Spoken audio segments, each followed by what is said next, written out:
Ayan, isang mapagpalang araw po sa bawat isa.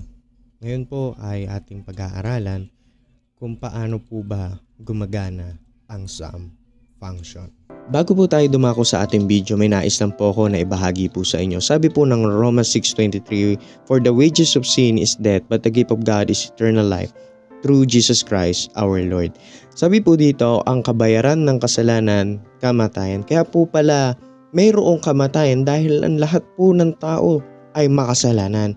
At isa pa po sa nakakatakot, mayroon pa pong ikalawang kamatayan na sinasabi po ng Biblia. Sabi po ng Revelation chapter 20 verse 14, "And death and hell were cast into the lake of fire. This is the second death." Kaibigan, mayroon pong kapahamakan na darating po sa inyo. Ngunit nais ko po at nais din ng Diyos, kaya po ninyo napanood itong video na to, nais po ng Diyos na ikaw po ay matiyak mo na sa langit ka pupunta kung iyong pong sasampalatayanan ang Panginoong Hesukristo. Hindi mo na po kailangan gumawa. Sabi po dito, "But the gift," regalo po ito ng Diyos, ang buhay na walang hanggan kay Kristo Jesus. Kung iyo pong sasampalatayanan ang Panginoong Hesukristo. Paano po ba sampalatayanan ang Panginoong Hesukristo?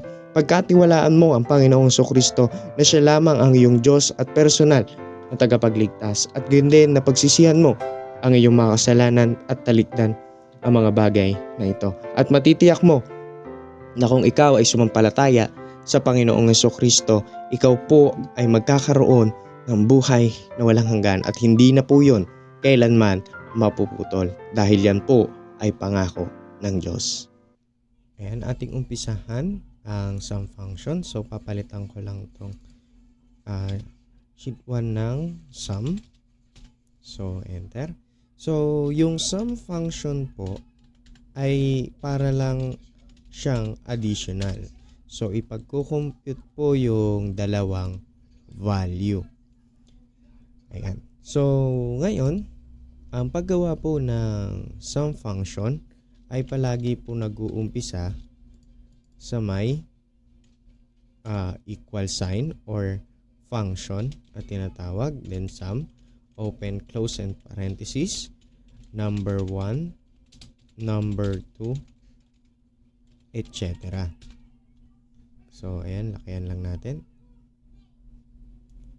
Ngayon, mag-create po tayo ng value. So, mag-a-add lang po tayo. So, gawin natin tong 50, tapos 20. Lagyan natin ng border sa baba. Yan, bottom ng cell. So, lagyan lang natin bottom border.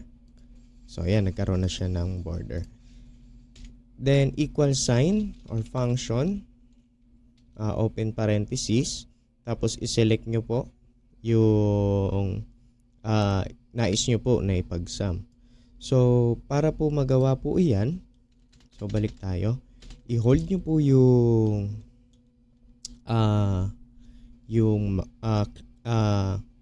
left click ng inyong mouse. So, i-hold nyo at i-drag pababa or pa-side.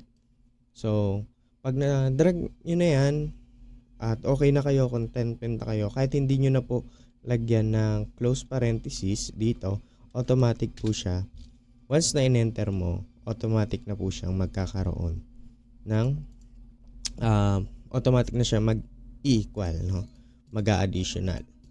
So, next, gawa pa tayo. So, kanina is pa-column ang ating ginawa. Ngayon naman pa-row. So, lagay natin 100. Tapos 50.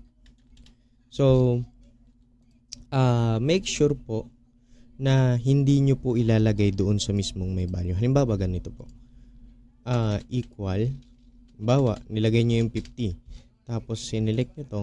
Tapos, nilagay nyo naman yung equal sign 50. Tapos, pinaganyan nyo po. No?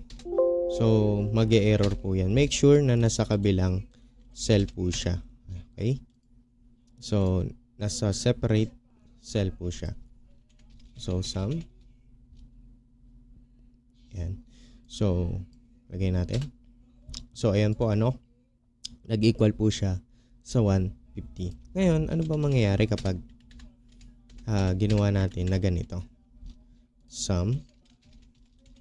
Tapos sinelect pa natin hanggang dulo. Hanggang dun sa merong sum natin na nilagay na function. Ayan, mag-e-error po siya. Kaya i-make sure nyo po na yung cell na pinaglagyan nyo ng sum function is hindi po siya maseselect. So, dapat limited lang po ang maseselect niya.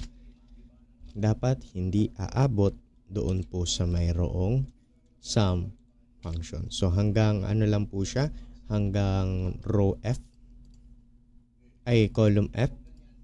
Ayan. So, ganun din, vice versa, kahit pa column yung paglagay po inyo, no? So, dapat hindi pa rin po siya aabot dito sa may equal. So, pag pinaabot po natin yan, yan, palitan lang natin to. Yan, mag-e-error pa rin po siya. So, ayan lamang ang ating sum function.